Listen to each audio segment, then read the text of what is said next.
Good morning, dear students. So, in our today's lecture, we will study about the different types of trickling filter that we have covered in the previous lecture. That there are two types of trickling filter. One was the conventional trickling filter, right? And then another one was high rate trickling filter. So, as I have told you that we will cover this topic in the next lecture. So, today we will study about the high rate trickling filter. So they are just basically the same as the conventional trickling filter which we have studied, but I have told you that the only difference is that the recirculation of sewage is carried out in these type of trickling filter, right? Recirculation of sewage. Now what is this recirculation of sewage? So basically what happens कि जो generally देखिए, जो general आपका conventional trickling filter होता है उसमें क्या होता है कि जो प्राइमरी सेडिमेंटेशन टैंक है, राइट, उससे जो सीवेज आता है, ठीक है, that enters into trickling filter, वो ट्रिकलिंग फिल्टर में जाता है। फिर ट्रिकलिंग फिल्टर में बायोलॉजिकल डिकम्पोजिशन होता है सीवेज का, राइट। देन उससे जो एफ्लुएंट है वो बाहर आके कहाँ पे जाता है? सेकेंडरी सेडिमेंटेशन टैंक में। तो सेकेंडरी सेडिमेंटेशन इन्फ्लुएंट मतलब जो किसी भी चीज के अंदर एंटर कर रहा है, तो इस पे इन्फ्लुएंट गया और बाहर जो आएगा दैट मीन्स एफ्लुएंट। तो ये जो एफ्लुएंट इससे बाहर आता है that is brought into the secondary sedimentation tank, so that वहां पे क्या हो, जो भी इम्प्योरिटी डिकम्पोज हुई है, जो भी बायोमास फॉर्म हुआ है, बायोमास मैंने आपको बताया था कि जब जो ऑर्गेनिक इम्प्योरिटी डिकम्पोज होती है थ्रू बैक्टीरिया, उसके बाद जो भी प्रोडक्ट फॉर्म होता है उसे बायोमास कहते हैं। तो जो भी बायोमास फॉर्म हुआ है अब हम उसको यहाँ पे सेटल कराते हैं। यहाँ पे तो जस्ट वो फॉर्म होगा, बट फिर उसे सेकेंडरी सेडिमेंटेशन टैंक में लाके उसको सेटल करके सीवेज से अलग किया जाता है, राइट। तो ये तो आपका simple normal conventional trickling filter था। Now what is the difference between conventional and high rate? तो देखिए, हाई रेट ट्रिकलिंग फिल्टर में क्या होता है? Recirculation of treated sewage. इसका मतलब देखिए उसमें किस तरीके से होता है। ये प्राइमरी क्लैरिफायर मतलब सेडिमेंटेशन टैंक सेम। तो this is your primary clarifier, right. तो इससे जो इन्फ्लुएंट आया वो कहाँ गया? आपके ट्रिकलिंग फिल्टर में। ट्रिकलिंग फिल्टर में जाने के बाद क्या हुआ, आप देख सकते हैं कि जस्ट जो कन्वेंशनल ट्रिकलिंग फिल्टर में था कि उसके बाद वो जा रहा है सेकेंडरी सेडिमेंटेशन टैंक में। लेकिन यहाँ पे हम देख रहे हैं कि जो सेकेंडरी सेडिमेंटेशन टैंक से बाहर एफ्लुएंट आ रहा है उसका कुछ पार्ट हम कहाँ पे वापस भेजते हैं? It is again recirculated into the primary clarifier. या तो हम उसे प्राइमरी क्लैरिफायर में दोबारा भेजते हैं सो डैट वो दोबारा ट्रिकलिंग फिल्टर में आए, या फिर उसको डायरेक्टली हम यहीं ट्रिकलिंग फिल्टर में रिटर्न करा देते हैं। तो इसको हम कहते हैं रीसर्कुलेशन। रीसर्कुलेशन मतलब जो सीवेज ट्रीट हो चुका है उसको वापस से दोबारा ट्रिकलिंग फिल्टर में भेजना। तो इसकी वजह से क्या होता है, जो एफिशिएंसी होती है ट्रिकलिंग फिल्टर की वो बहुत ज्यादा बढ़ जाती है।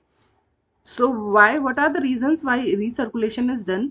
तो रीसर्कुलेशन के पीछे आपके कुछ रीजंस है that it allows continuous dosing of the filter irrespective of the fluctuations in flow। तो क्या होता है कि जो सीवेज का प्रोडक्शन है that might get fluctuate, right, that it will depend upon the uses of water. तो वो कभी बहुत ज्यादा हो सकता है, कभी बहुत कम। लेकिन व्हाट विल हैपन, अगर हम कुछ पार्ट हमेशा रिसर्कुलेट कराएंगे तो क्या होगा, उस वजह से जो फिल्टर है डोजिंग मतलब उसको जो डोज मिलती रहेगी सीवेज की वही कंटिन्यूस होगी रिस्पेक्टिव ऑफ द फ्लो। क्योंकि अब हम कंटिन्यूस एक डोज भेज रहे हैं तो फ्लो जैसा भी हो कम ज्यादा एक कंटिन्यूस डोजिंग होती रहेगी। Then second factor, it equalizes and reduces loading, thereby increases the efficiency of filter। Again same reason की क्या होता है कि लोडिंग को एक तरीके से बैलेंस करता है, फिल्टर में जो लोडिंग हो रही है उसको एक तरीके से बैलेंस करता है। सो उसकी क्या होती है, एफिशिएंसी बढ़ जाती है। क्योंकि कोई भी चीज एक प्रॉपरली बैलेंस्ड फॉर्म में लोड होगी तो उसकी एफिशिएंसी मेंटेन रहेगी रादर देन बहुत ज्यादा या कम लोड हो रही है, right. Third reason is that it provides the longer contact of the applied sewage with the bacterial film on the contact media, thereby seeding it with bacteria and accelerating the biological oxidation process। Then this is the main reason that what will happen कि हमने पढ़ा trickling filter में sewage treat हो रहा है। Now first time में treat होने में नहीं है कि 100% एफिशिएंसी आ जाएगी कि उससे 100% रिमूवल हो गया। बट नॉर्मल ट्रिकलिंग फिल्टर में, कन्वेंशनल ट्रिकलिंग फिल्टर में क्या होता है कि वंस वो ट्रीट हो गया उसके बाद वो सेकेंडरी क्लैरिफायर में जाके बाहर एफ्लुएंट बाहर चला जाता है। लेकिन इसमें क्या होता है, कुछ पार्ट सीवेज का हमेशा वापस लाया जाता है। तो जब वापस लाया जाएगा इसका मतलब जो फिल्टर मीडिया से उसका कॉन्टैक्ट है वो ज्यादा बढ़ गया as compared to conventional trickling filter. तो जब कॉन्टैक्ट उसका बढ़ गया कन्वेंशनल के कंपैरिजन में, तो उस वजह से क्या होगा, जो बैक्टीरियाज है वहां पे उनको क्या होगा, उनका फूड हमने बताया था जो सीवेज में प्रेजेंट ऑर्गेनिक इंप्योरिटी है तो उनको अगेन बहुत ज्यादा फूड मिल गया, राइट। जब उन्हें फूड मिलेगा तो उनकी ग्रोथ, सीडिंग मतलब उनकी बहुत ज्यादा ग्रोथ हो जाएगी। जब उनकी ग्रोथ ज्यादा होगी तो उसका मतलब जो बायोलॉजिकल ऑक्सीडेशन प्रोसेस है, जो डिकम्पोजिशन प्रोसेस है, वो और ज्यादा बढ़ जाएगा। यही रीजन है कि हाई रेट ट्रिकलिंग फिल्टर में हायर एफिशिएंसी होती है, क्योंकि सीवेज का जो कॉन्टैक्ट का टाइम है फिल्टर मीडिया के साथ वो बढ़ जाता है, बिकॉज सीवेज को बार बार रिसर्कुलेट कराया जाता है। जब ये टाइम बढ़ जाएगा तो जो बैक्टीरिया उनको मोर एंड मोर फूड मिलेगा कंजप्शन के लिए, and they will grow in large number. When they will grow in large number, then the process of biological decomposition will get accelerated, right? So that is why जो हमारे high rate trickling filter है उनमें जो efficiency होती है हमको वो ज्यादा मिलती है, क्योंकि उसमें सीवेज को बार बार रिसर्कुलेट किया जाता है। बाकी जो वर्किंग है और जो कंस्ट्रक्शन ये ऑलमोस्ट सेम है दोनों फिल्टर्स की, बट सिर्फ हाई रेट ट्रिकलिंग फिल्टर में रिसर्कुलेशन किया जाता है। Now these are some points of difference between high rate trickling filter and conventional rate filter, right? तो ये वेरी सिंपल डिफरेंस है, आप इनको जस्ट एक बार रीड करके आप इन्हें राइट पढ़ सकते हैं एक बार, and if there is any doubt you may ask me about this point of difference. So now we will study about the designing of trickling filter, which is important. So basically before studying designing we have to study the factors which are which are important regarding the design purpose. So generally जो designing है filter की, that depends upon the various filter loadings. Now what are these filter loadings? तो पहली loading, that is hydraulic loading rate. Now what is this hydraulic loading rate? तो hydraulic से मतलब हमेशा होता है water. अब यहाँ पे क्योंकि हम सीवेज के बारे में पढ़ रहे हैं, इसका मतलब सीवेज. तो the quantity of sewage that is applied per unit surface area of the filter per day, means कितना सीवेज हम अप्लाई कर रहे हैं उस फिल्टर में per unit surface area and per day, that is called as hydraulic loading. एक दिन में पर यूनिट सरफेस एरिया कितना सीवेज अप्लाई हो रहा है उस ट्रिकलिंग फिल्टर में, again that will be hydraulic loading rate. So इसकी जो वैल्यू, इसकी जो यूनिट हो जाएगी, that will be in million litres. Million litre क्या हो गया? Quantity of sewage. Per hectare अभी हमने पढ़ा per unit area, so per hectare and per day. तो this is generally the unit of hydraulic loading rate. Now इसकी जो value होती है कन्वेंशनल ट्रिकलिंग फिल्टर के लिए, that is 22 to 44 million litre per hectare per day, और जो high rate trickling filters है उसके लिए इसकी वैल्यू होती है about 220 million litre per hectare पर डे. ये अभी जो हमने डिफरेंस पढ़े थे, पॉइंट ऑफ डिफरेंस, उसमें भी मेंशन्ड है, तो आप उससे देख सकते हैं. अगेन ये हमें कहाँ पे काम आएगी? तो सपोज समटाइम्स आपको क्वेश्चन में you have been given the quantity of sewage that is entering the trickling filter, right? And you have been given the hydraulic loading rate. Now you need to determine the area of the filter. And आप कैसे determine करेंगे? तो it's very simple कि अभी हमने पढ़ा, देखिए hydraulic loading rate, इसको मैं loading rate, इसको HLR लिख लूँ. HLR होता है quantity of sewage entering, quantity of sewage entering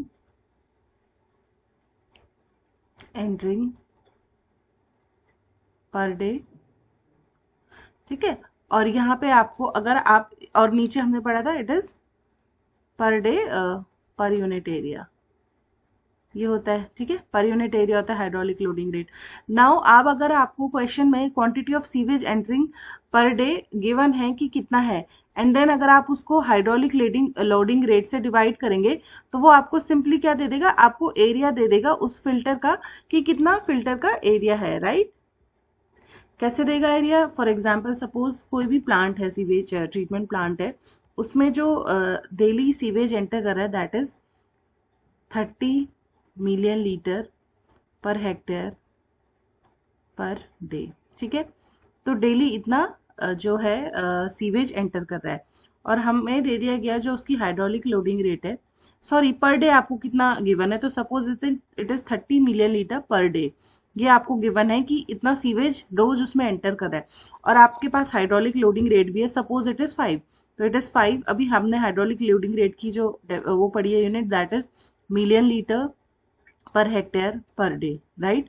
तो सिंपली मैंने आपको बोला जब आप इन दोनों को डिवाइड कर लेंगे, आप देख सकते हैं मिलियन लीटर से मिलियन लीटर कैंसिल हुआ, डे से डे कैंसिल हो गया, ये जो हेक्टेयर है डिनोमिनेशन में ऊपर चले जाएगा क्योंकि पर हेक्टेयर है, तो this will give us 6 hectare उस ट्रिकलिंग फिल्टर का एरिया है, राइट? तो इस तरीके से हम कभी कभी क्वेश्चन में आपको एरिया निकालना होता है, तो आपको सिंपली जितना quantity of sewage per day enter कर रहा है राइट। और आपको हाइड्रोलिक लोडिंग रेट अगर गिवन नहीं है तो आप एज्यूम कर सकते हैं इस वैल्यू के बीच में, जो हमने पढ़ी कि कन्वेंशनल के लिए अबाउट 22 to 44 के बीच में वैरी करती है, और हाई रेट के लिए 220 की वैल्यू होती है। और सम इट इज ऑल क्वेश्चन में वैसे गिवन रहता है, बट अगर नहीं गिवन तो आप एज्यूम कर सकते हैं। तो इस तरीके से आप एरिया निकाल सकते हैं, right. So very simple, quantity of sewage per day अगर गिवन है divide by hydraulic loading rate, वो हमको एरिया दे देगी ट्रिकलिंग फिल्टर का, right. So this was the importance of hydraulic loading rate. Second one is the organic loading rate. Again, it is one of the important factor. Now, organic से आपको क्या relate करना है? Organic matter. तो हमने पढ़ा था organic matter को हम किससे relate करते हैं? BOD से. Because BOD क्या है? It is the oxygen required for the decomposition of organic matter. So, what is this organic loading rate? So, this is the mass of BOD per unit volume of the filtering media per day. मतलब हर दिन कितना BOD enter कर रहा है, mass of BOD कितनी enter कर रही है फिल्टर में पर यूनिट इट्स वॉल्यूम। तो हमने देखा हाइड्रोलिक लोडिंग रेट क्या था? Per unit area. और जो ये ऑर्गेनिक लोडिंग रेट है ये है पर यूनिट वॉल्यूम। और किस चीज का वो है अमाउंट, मतलब बीओडी कितनी एंटर कर रही है। बीओडी एक तरीके से हम किससे रिलेट कर रहे हैं? Organic matter, right. तो कितना organic matter per unit volume enter कर रहा है फिल्टर मीडिया में पर डे। तो जस्ट एज आपको क्या है, हाइड्रोलिक लोडिंग रेट ने आपको एरिया दिया, तो ऐसी जो ऑर्गेनिक लोडिंग रेट है it can give us the volume of the filter, right. Now पहले इसकी यूनिट पढ़ लेते हैं। इसकी यूनिट होगी kg per hectare metre per day, right. तो क्योंकि बीओडी की यूनिट होगी kg, क्योंकि ऑर्गेनिक मैटर को जनरली हम केजी, मास को हम केजी में डिटरमाइन करेंगे। Per hectare metre, hectare metre मतलब वॉल्यूम की यूनिट है, क्योंकि हेक्टेयर क्या होता है आपका, 1 हेक्टेयर में 10⁴ मीटर स्क्वायर। तो मीटर स्क्वायर इंटू मीटर, ये मीटर क्यूब हो गया। तो जनरली इसको पर हेक्टेयर मीटर पर डे, इस यूनिट में इसको केजी पर हेक्टेयर पर मीटर पर डे में हम इसे लेते हैं, राइट। अब इसकी जो वैल्यू है ऑर्गेनिक लोडिंग की, कन्वेंशनल फिल्टर के लिए 900 से 2200 है, एंड जो आपका हाई रेट क्लीन फिल्टर है उसके लिए 6000 to 18000 kg, right, per hectare पर मीटर पर डे।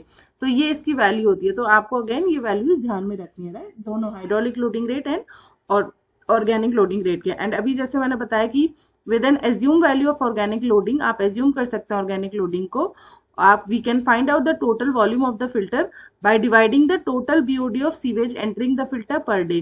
तो अगेन जैसे अगर आपको क्वेश्चन में टोटल बीओडी सीवेज की कितनी एंटर कर रही है फिल्टर में पर डे वो गिवन है, तो उसको जब हम ऑर्गेनिक लोडिंग रेट से डिवाइड करते हैं वो हमको दे देता है volume of the filter. Just हमारा कहाँ पे था, हाइड्रोलिक लोडिंग रेट में था। जैसे कि जितना सीवेज पर डे एंटर कर रहा है उसको डिवाइड करेंगे हाइड्रोलिक लोडिंग रेट से, तो एरिया मिलेगा। एंड जितनी बीओडी पर डे एंटर कर रही है उसको हम डिवाइड करेंगे ऑर्गेनिक लोडिंग रेट से, तो उस समय वॉल्यूम मिलेगा। तो इस तरीके से ये जो दो टर्म्स है ये हमारे डिजाइनिंग में इंपॉर्टेंट होते हैं। नाउ व्हाट विल हैपन कि जनरली जो इसका क्वेश्चन आता है दैट आपका एफिशिएंसी पे आता है कि उसकी एफिशिएंसी कैलकुलेट करो, या फिर एफिशिएंसी के थ्रू ही हम अदर पैरामीटर्स निकालते हैं, राइट। क्योंकि एरिया वॉल्यूम निकालना तो हमने सीख लिया, वंस हमको एरिया वॉल्यूम आ गया तो हम कोई एक डेप्थ एज्यूम करके हम उसका और पैरामीटर्स निकाल सकते हैं जनरली। क्योंकि फिल्टर जो ट्रिकलिंग फिल्टर की डिजाइन होती है उसमें हमें सिर्फ उसका डायमीटर और डेप्थ निकालना होता है, क्योंकि generally trickling filter circular in shape होता है, तो उसका सिर्फ आपको सर्कुलर शेप का सिर्फ डायमीटर ही निकालना होता है, right. Now talking about the efficiency, तो ये जो एफिशिएंसी का फॉर्मूला है ये दोनों ट्रिकलिंग फिल्टर्स के लिए डिफरेंट है। मतलब हाई रेट ट्रिकलिंग फिल्टर के लिए अलग है और स्टैंडर्ड रेट ट्रिकलिंग फिल्टर के लिए अलग है। ये जो दो लोडिंग्स हमने पढ़ी this is same in both the case, because ये एक स्टैंडर्ड डेफिनेशन है। तो ये डिपेंड नहीं करता कि फिल्टर स्टैंडर्ड फिल्टर है कन्वेंशनल या फिर हाई रेट, दोनों के लिए सेम है। लेकिन अगर हम एफिशिएंसी की बात करें तो जो कन्वेंशनल ट्रिकलिंग फिल्टर है उसके लिए एफिशिएंसी का फॉर्मूला होता है eta equals to 100/1 plus 0.0044 under root U. यहाँ पे जो नीटा है that is efficiency of the filter in percentage, और ये जो यू है, U is the organic loading in KG per hectare metre per day applied to the filter. इसका मतलब यही जो अभी हमने ऑर्गेनिक लोडिंग रेट पढ़ा ये यू वही है, राइट। तो ये तो हो गया कन्वेंशनल ट्रिकलिंग फिल्टर के एफिशिएंसी का formula, right. Now talking about the high rate trickling filter, तो उसमें जो एफिशिएंसी का फॉर्मूला है वो थोड़ा थोड़ा तो सेम है आपका, जैसे 100/1 प्लस 0.0044 दिस इज सेम। लेकिन वहां पे हमारे यहाँ ब्रैकेट में था अंडर रूट यू, लेकिन यहाँ पे under root y/v into F, right. So this is the difference in the efficiency formula. Now वहां पे यू तो ऑर्गेनिक लोडिंग रेट था, यहाँ पे जो y है ये क्या है, it is the total organic load in KG per day applied to the filter. इसका मतलब इन शॉर्ट टोटल बीओडी उस फिल्टर में कितनी जा रही है। ऑर्गेनिक लोड का मतलब हमेशा समझना ऑर्गेनिक मैटर कितना है या फिर टोटल बीओडी, क्योंकि जनरली आपको क्वेश्चन में बीओडी के टर्म्स में ही दिया रहता है ऑर्गेनिक मैटर। तो वाई जो है that is just the total BOD in KG, मतलब उस फिल्टर में टोटल बीओडी कितनी जा रही है, वाई वो है। वी है आपका filter volume in hectare metre, तो ये जो वी है वो फिल्टर का वॉल्यूम है इन हेक्टेयर मीटर। आपको ध्यान रखना है कि अगर वॉल्यूम मीटर क्यूब में गिवन है तो आप उसको कन्वर्ट करेंगे हेक्टेयर मीटर में। एंड देन एफ है रीसर्कुलेशन फैक्टर, तो ये जो नया टर्म एफ आया है इसमें ये एफ नया टर्म है। Now what is this recirculation factor, तो क्योंकि ये टर्म हमने कन्वेंशनल ट्रिकलिंग फिल्टर में नहीं देखा, क्योंकि कन्वेंशनल ट्रिकलिंग फिल्टर में रीसर्कुलेशन होता ही नहीं है, वाइल इसमें क्योंकि होता है रीसर्कुलेशन ऑफ सीवेज, इसलिए ये नया टर्म आया F.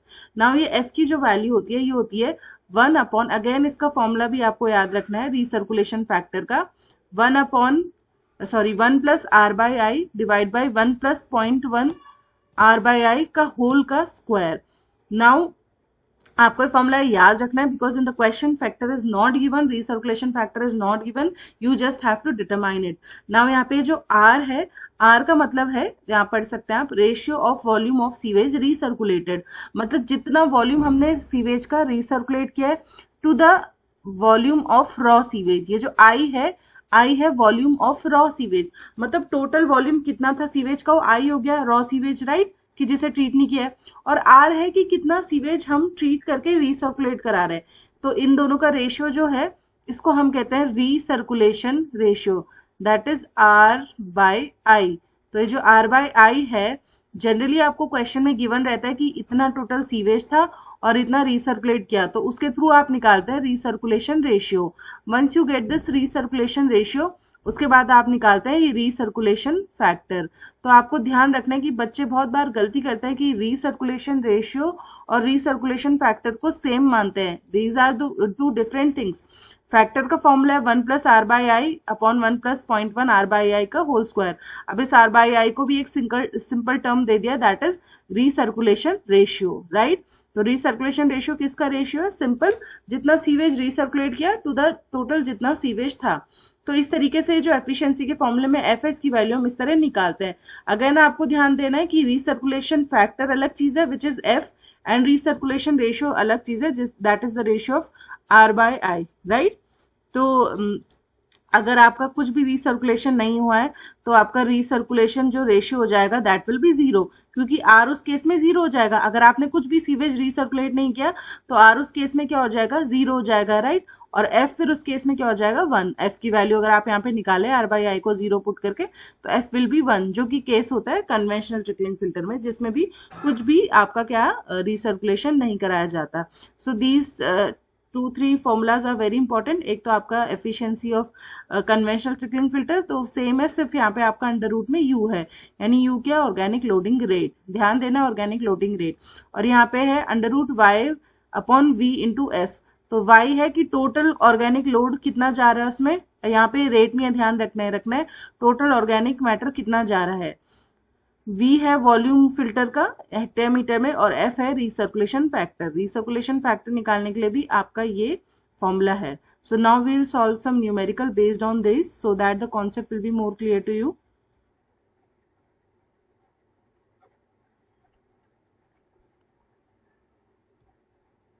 So the question is like this: the sewage is flowing 4.5 million per day from a primary clarifier to a standard rate trickling filter, right? फिर 5-day BOD of the influent is 160 milligram per liter.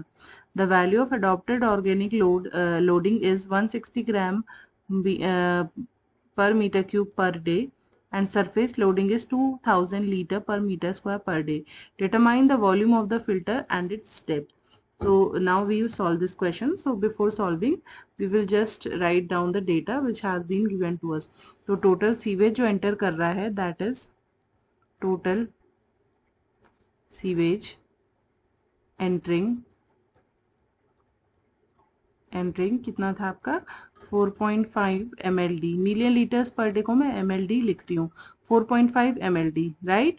And it has been mentioned in the question that to a standard rate trickling filter, तो ये standard rate यानी conventional trickling filter का question है। 5-day BOD given है, 5 day BOD equals to 160 milligram per liter, right? Then organic loading rate OLR लिख रही हूँ इसको direct. OLR is been given to us as, let me check what is the OLR, that is 160 gram per meter cube per day. So OLR is 160 grams पर metre cube per day. अब यहाँ पे हम देख सकते हैं organic loading rate हमें generally उसकी यूनिट होती है केजी पर हेक्टेमीटर पर डे, मतलब वॉल्यूम को हम हेक्टेमीटर में लिखते हैं, इसमें मीटर क्यूब में गिवन है, ठीक है. और फिर हाइड्रोलिक लोडिंग रेट है that is being given as 2000 litre per metre square per day, right. तो ये भी गिवन एरिया यहाँ पे मीटर स्क्वायर में, जनरली हेक्टेयर में होता है, राइट. तो आपको निकालना है पहले तो volume of filter and then depth and last में आपको निकालना है एफिशिएंसी. मीटा हैज टू बी कैलकुलेटेड. ये तीन चीज़ें आपको कैलकुलेट करनी है. It's very simple. अगर हमें वॉल्यूम निकालना है तो क्योंकि हमें ऑर्गेनिक लोडिंग रेट भी गिवन है, क्योंकि हमें पता है हमेशा वॉल्यूम निकलता है ऑर्गेनिक लोडिंग रेट से, और सरफेस एरिया हमने ध्यान दिया था हाइड्रोलिक लोडिंग रेट से निकलता है. तो ऑर्गेनिक लोडिंग रेट भी गिवन है और बीओडी एंटरिंग भी गिवन है, यानी ऑर्गेनिक मैटर कितना एंटर कर रहा है. लेकिन आपको क्वेश्चन में ध्यान देना है सिर्फ 5 डे बीओडी गिवन है, मतलब ये पर लीटर कितनी बीओडी है वो गिवन है. अब ये पर लीटर मतलब 1 लीटर में 160 मिलीग्राम बीओडी है, लेकिन टोटल सीवेज जो एंटर कर रहा है वो 4.5 मिलियन लीटर है. तो यहाँ पे आप डायरेक्टली इसको मत पुट कर देना, जो मैंने बोला था कि अगर हम BOD entering the sewage divided by organic loading rate करते हैं तो हमें वॉल्यूम मिलता है, राइट. यहाँ पे लिख लेते हैं कि वॉल्यूम होता है BOD entering the sewage per day, entering the sewage per day divide by organic loading rate. जब हम इन दोनों को डिवाइड करते हैं तो हमें वॉल्यूम मिलता है. लेकिन यहाँ पे जो सीवेज बीओडी एंटर कर रही है वो पर लीटर गिवन है, पर डे नहीं है, क्योंकि 1 लीटर का ही बीओडी है. तो डायरेक्टली इसे पुट नहीं करना है, हमको निकालना पड़ेगा कि टोटल बीओडी कितनी है सीवेज में.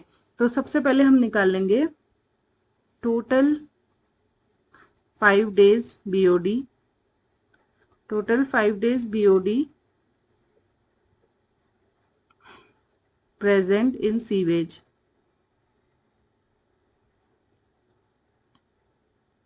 टोटल 5 डेज बीओडी कितनी हो जाएगी देखिए. तो अब कितना है 160 मिलीग्राम पर लीटर है, तो 160 इंटू पर लीटर टोटल कितना सीवेज एंटर कर रहा है 4.5 मिलियन लीटर. तो 4.5 इंटू ये मिलियन लीटर है, इसको लीटर्स में चेंज करेंगे 10 टू द पावर 6. नाउ आप देख सकते हैं जो बीओडी है ये ग्राम मिलीग्राम में गिवन है, लेकिन ऑर्गेनिक लोडिंग रेट हमको ग्राम में गिवन है. तो यहाँ पे इसको हम ग्राम में भी चेंज कर देंगे by multiplying it with 10 to the power -3. तो ये करीबन आपका आएगा टोटल बीओडी जो एंटर कर रही है that is 7,20,000 gram per day. अब ये आ गई आपकी पर डे में, right.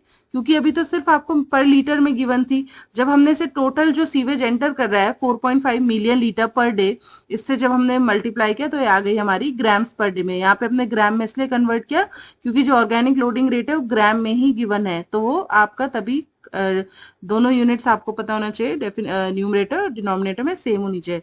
Now we will divide both these values की टोटल बीओडी कितनी एंटर कर रही है पर डे. तो कितनी एंटर कर रही है, एंटर कर रही है 7,20,000 ग्राम पर डे, राइट. ये इतनी एंटर कर रही है.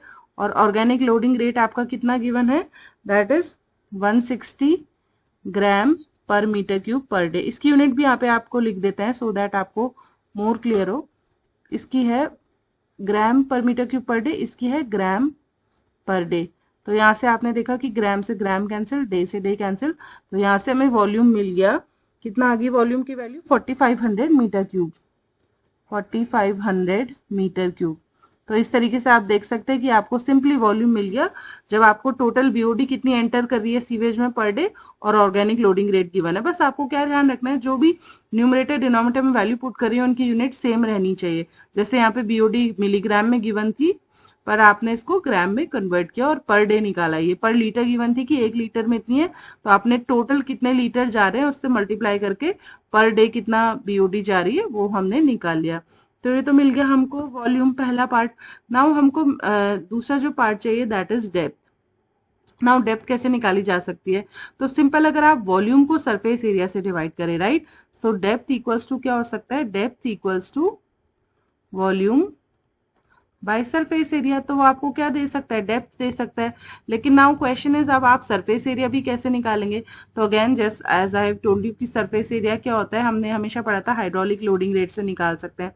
तो टोटल जितना सीवेज एंटर कर रहा है, total sewage entering per day, अगर हमें बोला था कि अगर हमें ये पता है total sewage entering per day और उसको हम हाइड्रोलिक लोडिंग रेट से डिवाइड करें तो हमें एरिया मिल सकता है, राइट। तो नाउ जो टोटल सीवेज एंटर कर रहा है पर डे, तो दैट इज 4.5 मिलियन लीटर पर डे, राइट। तो उसको हम लिख लेंगे यहाँ पे 4.5 इंटू मिलियन लीटर को लीटर्स में चेंज कर लेंगे, 10⁶ लीटर पर डे। इतना सीवेज डेली एंटर कर रहा है, राइट। और जो हाइड्रोलिक लोडिंग है वो कितनी है, तो क्वेश्चन में it is given as 2000 litre per metre square per day. तो आप देख सकते हैं जब हमने इन दोनों को डिवाइड किया तो लीटर से लीटर कैंसिल हो गया, डे से डे, एंड ये जो पर मीटर स्क्वायर है ऊपर आके कितना हो जाएगा। तो जो हमें एरिया मिल रहा है that is coming as around 2250 metre square. तो इस तरीके से आप देख सकते हैं हमें सरफेस एरिया भी मिल गया। तो कभी भी क्वेश्चन में आपको इस तरह डेटा गिवन रहे तो आप वॉल्यूम और सरफेस एरिया इस तरह निकाल सकते हैं। Volume will be determined by organic loading rate and surface area bye hydraulic loading rate. तो ये मिल गया हमें अब एरिया। तो जब हम डेप्थ कैसे निकालेंगे, वॉल्यूम बाय एरिया। तो वॉल्यूम हमारा कितना आ रहा था, तो volume was coming as 4500, right. इसको यहाँ पे मीटर क्यूब लिख लेंगे, 4500 मीटर क्यूब। और जो हमारा सरफेस एरिया था दैट वाज 2250 मीटर स्क्वायर। तो इससे जो हमारा डेप्थ आ रही है फिल्टर बेड की, ट्रिकलिंग फिल्टर की, दैट इज 2 मीटर। तो ये आ गया हमारा सेकेंड पार्ट, राइट। अब सिर्फ हमारा क्या बचा है, थर्ड पार्ट बचा है, that is efficiency.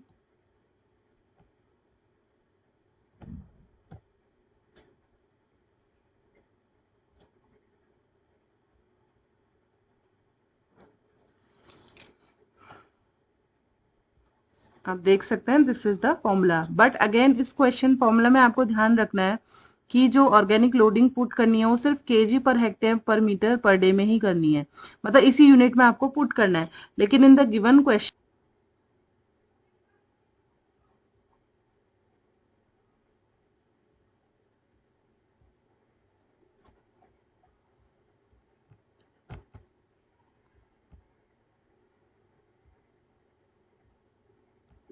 So we need to convert. देखिए हमें किसमें गिवन है, organic loading rate. Once again organic loading rate हमें गिवन है that is 160 gram per metre cube per day, इसमें गिवन है।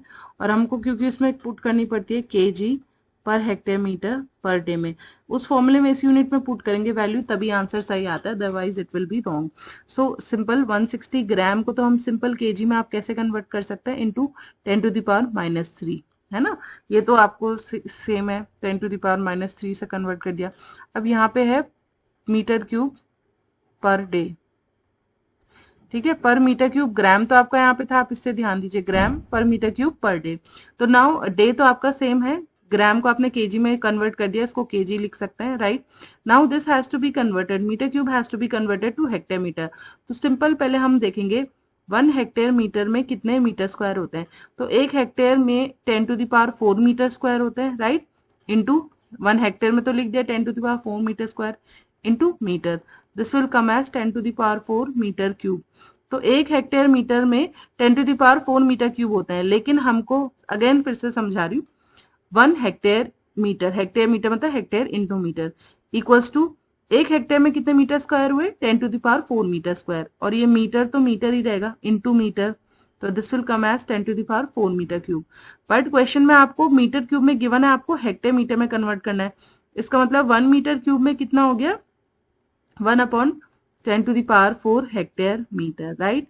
तो जब आप यहाँ पे वैल्यू पुट करेंगे तो ये हो जाएगा 160 इंटू 10⁻³ अपॉन मीटर क्यूब को किस में करना है, हेक्टेयर मीटर में। तो 1/10⁴ हेक्टेयर मीटर, इसको ब्रैकेट में लिखते हैं, पर डे, राइट। अब ये 10⁴ कहाँ चला जाएगा, न्यूमरेटर में। तो 160 इंटू 10⁻³ इंटू 10⁴ अपॉन, ये तो सिंपल आपका 1 हो गया, हेक्टेयर मीटर पर डे। तो ये हो गया आपका conversion, this will come as 1600 kg per hectare metre per day. ये आपकी ऑर्गेनिक लोडिंग रेट है इस यूनिट में। सिंपल हमने क्या किया, 160 gram per metre cube per day given था, पहले ग्राम्स को केजी में कन्वर्ट किया, 160 इंटू 10⁻³ डे आपका सेम है, यहाँ पे मीटर क्यूब है, that means to be converted to hectare metre. तो आप सिंपल इसको भी याद ही कर लेना, यहाँ पे दिखा देते कन्वर्जन कैसे किया हमने। तो 1 हेक्टेयर मीटर में कितने मीटर क्यूब होंगे, तो 1 हेक्टेयर में 10⁴ metre square into metre, this will come as 10⁴ metre cube.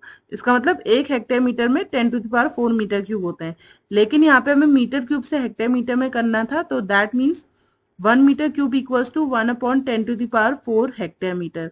तो यहाँ पे डिनोमिनेशन में हमने इसे पुट किया, ये 10⁴ आपका न्यूमरेटर में चला गया, तो basically organic loading rate I हमारी 1600 kg per hectare metre per day. तो व्हेन वील कैलकुलेट वैल्यू इसी यूनिट में पुट होनी चाहिए, तो दैट इज वाई 100 अपॉन हमने उसे कन्वर्ट किया, तो दिस विल कम एज 0.0044 √1600। तो इस तरीके से अब जो हमारी एफिशिएंसी आएगी 85.03, this will be coming as somewhere around 85%, that is 85.03%। तो ये जो ट्रिकलिंग फिल्टर है हमारा इतना एफिशिएंट होगा, 85% की एफिशिएंसी देगा।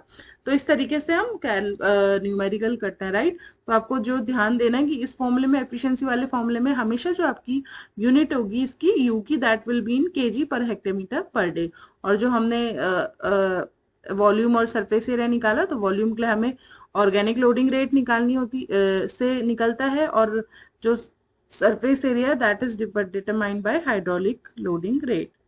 बस आपको ध्यान देना है न्यूमरेटर डिनोमिनेटर में जो यूनिट्स है वो सेम रहे, अगर लीटर